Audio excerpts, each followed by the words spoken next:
बिस्मिल्लाहिर्रहमानिर्रहीम। अस्सलामुअलैकुम। मैं हूं करामत मुगल और मेरे साथ हैं सईद बलोच साहब। इंतहाई अहम और हसास मामला फ़लस्तीन पर इसराइल का हमला, जिसमें हमास ने यह हमला, ये जंग शुरू की और उसकी सज़ा जो है गज़ा के आम शहरियों को मिल रही है।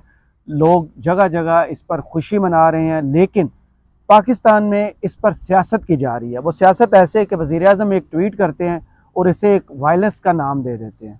मौलाना फजलुर रहमान जो इमरान खान पर हमेशा ये इल्ज़ाम लगाते हैं कि यहूदी एजेंट हैं, वेस्ट के एजेंट हैं, अमेरिका के एजेंट हैं, उनका एक वीडियो मैसेज कल सामने आया जिसमें उन्होंने कहा कि मुजाहिदीन को ख्याल करना चाहिए इसराइल में जो ख़वातीन हैं और जो बच्चे हैं उन पर हमला आवर ना हो। सईद बलोच साहब, इस वीडियो को करने से पहले मेरी आपसे बात हुई, आपने भी ये बयान सुना।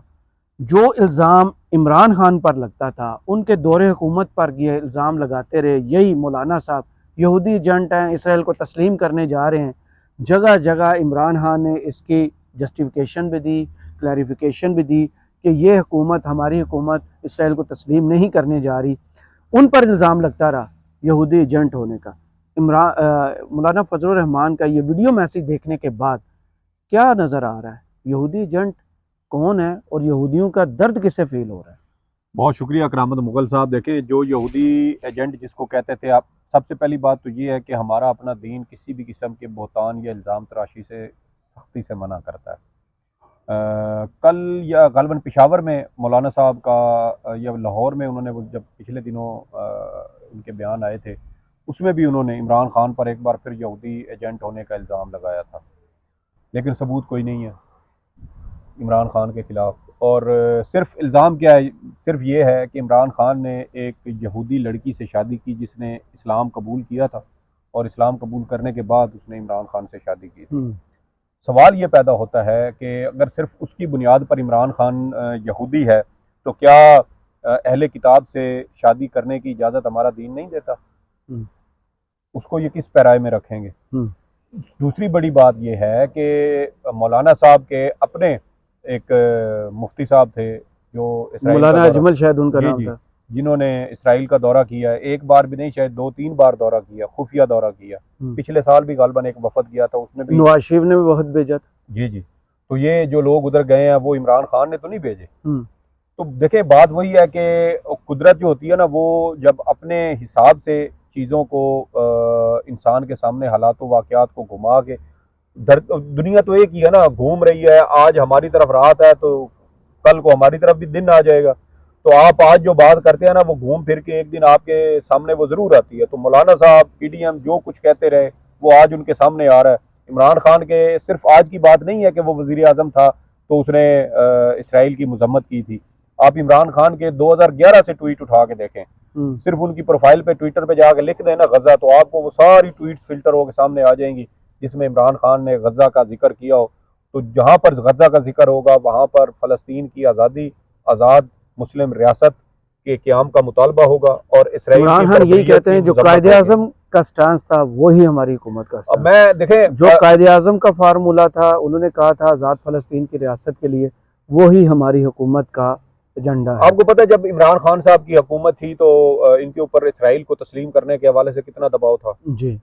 मोहम्मद बिन सलमान के साथ इनके जो ताल्लुकात कहते हैं कि ख़राब होने की एक वजह ये भी कुछ लोग करार देते हैं कि उसमें ये चीज़ भी शामिल थी। हामिद मीर साहब गालबन, ये पत्नी, अब मुझे याद नहीं है कि ये समा का प्रोग्राम था, ये शहजाद इकबाल का जियो के ऊपर प्रोग्राम है, उसमें वो ऑन द रिकॉर्ड ये चीज़ तस्लीम कर चुके हैं कि कुछ दोस्त भाई बरादर ममालिक से इमरान खान पर बतौर वज़ीर आज़म जब वो हुकूमत उनकी थी PTI की, तो उस दौरान इमरान खान पर इसराइल को तस्लीम करने के लिए कितना शदीद दबाव था, लेकिन इमरान खान ने वो शदीद दबाव बर्दाश्त किया, इसराइल को तस्लीम करने से इनकार किया। आपको याद है कि अक़वाम मुत्तहिदा में उन्होंने जो तकरीर की थी उसमें भी उन्होंने फ़लस्तीन का, कश्मीर का, नबी पाक की हुर्मत का उन्होंने जिक्र किया था। दुनिया में जहाँ पर भी कोई ऐसा फोरम बड़ा जहाँ पर लोगों की आवाज़ सुनी जाती हो, उन्होंने उस जगह पर, जहाँ पर उन्होंने कश्मीर का जिक्र किया, साथ ही उन्होंने फ़लस्तीन का भी जिक्र किया। तो बात यह है ना कि जिस बंदे के ऊपर आप इल्ज़ाम लगाते थे कि वो यहूदी एजेंट है, तो वो पता नहीं कैसा यहूदी एजेंट है जो मुसलमानों की, जिसको तकलीफ होती थी, जो हर फोरम पर मुसलमानों के लिए आवाज़ उठाता था, फ़लस्तीनियों के लिए आवाज़ उठाता था, जिसने अफ़गानिस्तान में जो बच्चे थे जो जंग से मुतासर हुए थे, अमेरिका के इनखला के बाद जो वहाँ पर एक इंसानी बहरान पैदा होने का खदशा था, उसके लिए आवाज़ उठाता रहा। मगर अफगानिस्तान के लिए तो अपनी हुकूमत जब उसकी ख़त्म हो रही थी तो उस दौरान भी वो इस्लामाबाद के अंदर OIC कॉन्फ्रेंसेज करवाता रहा है, ताकि अफगानिस्तान के लिए मुसलमान ममालिक जो है ख़ास तौर पर उनके अंदर एक इत्तफाक राय पैदा किया जाए, अफगानिस्तान के लिए माली इमदाद का कुछ बंदोबस्त किया जाए। क्योंकि अमेरिका जब गया तो उसने तो जो अफगानिस्तान के बैरून मुल्क जो कुछ रकूम थी बैंकों में, वो अकाउंट तक फ्रीज कर दिए थे, मुंजमद कर दिए थे। तो ये इमरान खान साहब को मुझे नहीं लगता कि दुनिया में कोई ऐसा यहूदी एजेंट हो जिसको अपने मुसलमानों की जो है वो इतनी ज़्यादा दुख और तकलीफ हो, उसकी फिक्र हो।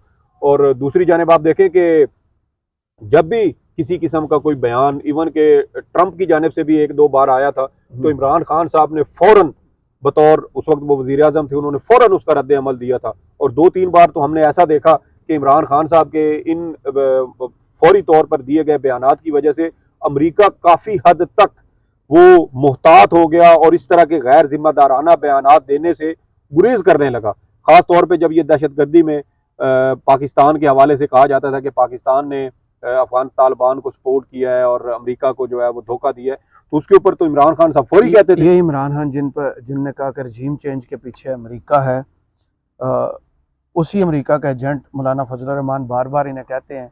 और जिस हुकूमत का ये हिस्सा थे, PDM हुकूमत का, जिसमें उनके बेटे शामिल थे, वज़ीर थे, उसी हुकूमत के वज़ीर आज़म ने जब आखिरी दिनों में तकरीरों की बछाड़ की थी ना, तो कहते फिरते थे कि ये इमरान खान ने जो हमारे और अमेरिका के ताल्लुकात बर्बाद कर दिए ना, उसको सही करने में, उस्तवार करने में हमें 16 माह लग गए। तो ये किस किस्म की पॉलिसी है? बूट चाट पॉलिसी थी। और गुलाम जो होते हैं ना, अमेरिका नवाज या अमेरिका मुखालिफ, वो किस साइड पे खड़े हैं यही समझ नहीं आ रही। इमरान खान ने जो मुल्क की वकार था, आवाम की इज्जत पूरी दुनिया में और हमीयत की पॉलिसी उसकी थी, और ये तो अपने मुंह इकरार कर चुके हैं कि बेगर्स कैंट बी चूजर्स। तो वो चीज अब ऑन द रिकॉर्ड है। अब ये उसको बाद में जो मर्जी करते रहे। अगर एक अमेरिका आपके मुल्क के खिलाफ, आपकी हुकूमत के खिलाफ, आपके वज़ीर आज़म के खिलाफ साजिश कर रहा है और आप उसी पता ना साइफर केस में उन्हें कसूरवार भी करार जी, अब वो साजिश करे और वो साजिश पकड़ी जाए, और बजाय इसके कि आप अपने वज़ीर आज़म को मजबूत करते, उसके साथ खड़े होते, आप उस साजिश करने वाले का हिस्सा बन गए और आपने उस साजिश का हिस्सा बन के आपने अपने ही वज़ीर आज़म को जो है वो ओहदे से हटवाया, अपने मुल्क को कमज़ोर किया, खुद को उनका भिखारी करार दिया, उनका गुलाम करार दिया, और आपने साबित किया कि पाकिस्तान जो है वो अमेरिका के वेंटिलेटर पे है। तो जब आप ये सारी बातें कर लेंगे तो फिर आपकी जो सेल्फ स्टीम है वो कहाँ पे है, आपकी जो खुददारी है वो कहाँ पे है? तो वो तो फिर आप सौदा कर चुके हैं। और दूसरा देखें कि इमरान खान साहब के ऊपर जो भी इल्जामात लगे थे, इवन के घटिया से घटिया इल्जामात क्या लगाए गए कि इमरान खान साहब जो है वो नशा करते हैं, चर्स के आदी हैं, और ये चर्स के बगैर एक मिनट नहीं गुजार सकते, ये छिपकली से डरते हैं। तो अब इस वक्त तो आपने उनको D क्लास में कहीं रखा हुआ है और सारे आपने वो हरबे इस्तेमाल कर लिए, चर्च के बगैर भी वो 2 महीने से ज्यादा गुजार चुका है। तो थोड़ी सी अगर आप में रत्ती बराबर भी कोई शर्म, कोई गैरत, कोई हया है, तो फिर आप अपने अल्फाज जो हैं वो उस पर गौर करें, वो अपने अल्फाज वापस लें। आज मैंने एक वो ट्वीट देखा अता तारड़ साहब का, जिसमें कह रहे हैं इमरान खान ब्रेक हो रहा है क्योंकि उसने अदालत में वो चहलकदमी के लिए वो सहूलत फराम करने का मुतालबा किया।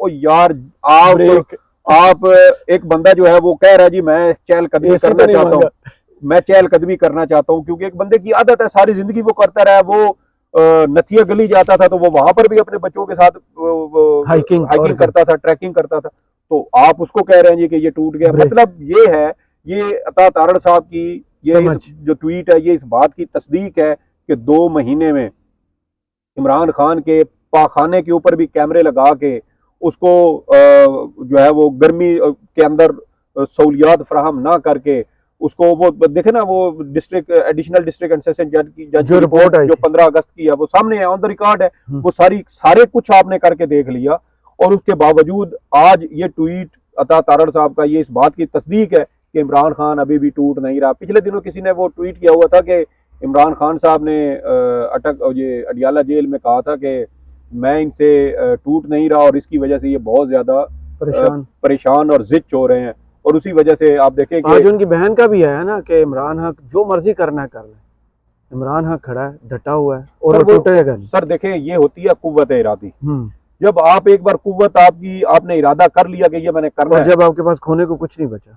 कुछ नहीं। और वो किसी ने कहा था ना, गलबन हमारी फैसल सिद्दीकी साहब के साथ, फैसल चौधरी साहब के साथ मुलाकात हुई, तो उन्होंने कहा कि वो ये जो मुश्किलात है ना, इनको वो ज़हनी तौर पे तस्लीम कर चुका है। जब आप किसी चीज़ को ज़हनी तौर पे तस्लीम कर चुकते हैं, कर लेते हैं ना कि यार ये मेरे साथ आई है और मैंने इसको भुगतना है और मैंने बर्दाश्त करना है, तो फिर वो मुश्किल जो मर्जी हो जाए, आप उनको जुलाई के महीने में अगर लोहे के टिन के अंदर भी बंद कर देंगे ना, तो वो उबल बेशक जाए, लेकिन वो फिर भी उसको भुगत लेंगे, बर्दाश्त कर लेंगे। तो वो भुगत रहे हैं, वो भुगत लेंगे। 2 महीने बहुत टाइम होता है। जिसका त्राह निकलना होता है ना, वो लंदन में भी बैठे, वो लंदन में बैठे हुए भी उसका त्राह निकल जाता है। और जिसने भुगतना होता है और वो बर्दाश्त करना होता है, वो जेल में भी भुगत रहा है, बर्दाश्त कर रहा है। देखे कि लाहौर में तो वो बाकायदा वहां से खबर चली थी टेल ऑन न्यूज पे कि इमरान खान की जेल की वीडियोस मरियम नवाज को पहुंचाई जाती हैं, और वो वीडियोस देख के मरियम साहिबा ने उसके ऊपर इत्मीनान का इजहार भी किया। तो इस तरह की आप सारी कोशिशें कर चुके हैं, और दूसरी जानिब जो है वो आपसे नहीं टूट रहा। उस बंदे ने फ़लस्तीन के लिए आवाज़ उठाई, उस बंदे ने इसराइल की बर्बरियत के खिलाफ आवाज़ उठाई, उसने अपने नबी की हुर्मत के लिए आवाज़ उठाई, उसने इस मुल्क की इज्जत वक़ार और हमीयत के लिए आवाज़ उठाई, उस बंदे ने कश्मीर के लिए आवाज़ उठाई, और उस बंदे ने दुनिया भर में आम मुसलमानों के लिए जो इस्लामोफोबिया के ज़रिए उनको टारगेट किया जा रहा था, उसने उसके लिए भी आवाज़ उठाई। आप देखें कि इमरान खान साहब जब गुज़श्ता साल फरवरी के महीने में रूस का उन्होंने दौरा किया था ना, तो वहाँ पर चेचनिया के सदर रहमान कादरोफ उनका नाम है, वो खसूसी तौर पे रूस गए थे सिर्फ इमरान खान साहब से मिलने के लिए, सलाम करने के लिए। और उन्होंने कहा कि आपने अक़वाम मुत्तहिदा में जो नबी पाक की हुर्मत के लिए आवाज़ उठाई है, मैं उसकी वजह से आपके साथ मिलना चाहता था। पहले एक वीडियो वायरल हुई थी, एक टर्किश शहरी की, अमेरिका में, गाड़ी के पीछे जिन्होंने इमरान खान की तस्वीर लगाई थी, उनका इंटरव्यू सुना आपने? उन्होंने कहा कि पाकिस्तानियों इस लीडर को ना खोना, देखिए तुम्हें कदर नहीं है ये इस्लाम के लिए, इस्लामी दुनिया के लिए कितना। सर सियासतदान बहुत आते हैं, और लेकिन जो स्टेट्समैन होते हैं ना, वो बहुत कम होते हैं। तो इमरान खान सियासतदान नहीं है, इमरान खान स्टेट्समैन है, और उसने अपने इक़दामात से ये बात साबित की है। ख़ास तौर पे आप देखें कि 27 फरवरी 2019 जब पाकिस्तान ने भारत के 2 जहाज़ मार गिराए थे, उसके बाद जिस तरीके से इमरान खान ने वो डी एस्केलेशन की और कहा कि ये जंग किसी भी नुक्ते पर ये एटमी जंग में तब्दील हो सकती है, लेकिन हम ये नहीं चाहते, और हम इसी जो इस मामले को डी एस्केलेट करने के लिए, इसमें जो दर्जा हरारत है उसको कम करने के लिए हमने फैसला किया है कि हम जो अभिनंदन है आपके पायलट जिनको हमने पकड़ा है, उसको हम रिहा कर रहे हैं। तो पाकिस्तान ने उसने रिहा कर दिया। अब उसको इन्होंने बुज़दिली का नाम दिया, डर गया भारत से, ये हो गया। और भाई उस बंदे की जो सोच जिस लेवल पे वो है, आप जैसे बोने उस तक पहुंच ही नहीं सकते। तो बात यह है कि जब सूरज ढलने लगता है, तो फिर अगर आपका वो साया बड़ा हो जाए और आप कहें देखें जी हम इमरान खान से बड़े हो गए हैं, हमारा कद, भाई आप उतने बोने ही हैं, सिर्फ आपका कद जो है ना वो सूरज ढलने की वजह से बड़ा हो गया। तो आपका साया बड़ा, साया सॉरी, तो अब सूरज भी ढल चुका है, अब अंधेरा है, अब आपका साया भी बड़ा नहीं हो सकता, आपके इंतखाबात भी नहीं हो रहे, और आपसे इमरान खान जितनी आवाज़ भी नहीं उठाई जाती। आप जिसको इसराइली यहूदी एजेंट कहते थे, वो उन इसराइलियों की बोलती बंद कर देता था, और आप जो शायद आशिकान रसूल और सबसे बड़े पक्के सच्चे मोमिन और मुसलमान थे, आपसे उनके खिलाफ एक मुज़म्मती बयान तक नहीं दिया जाता। आप उन्हीं का ख्याल आप फलस्तीनियों की आज़ादी की जिद्दोजहद को भी वायलेंस करार देते हैं। तो ये इससे ज़्यादा बेशर्मी और बेगैरती और क्या हो सकती है। चलें, बहुत शुक्रिया सईद बलोच साहब, आपके तजिया का कमेंट्स बॉक्स में ज़रूर बताइए। ये वीडियो आपको कैसी लगी, इजाज़त दीजिए, अल्लाह हाफ़िज़।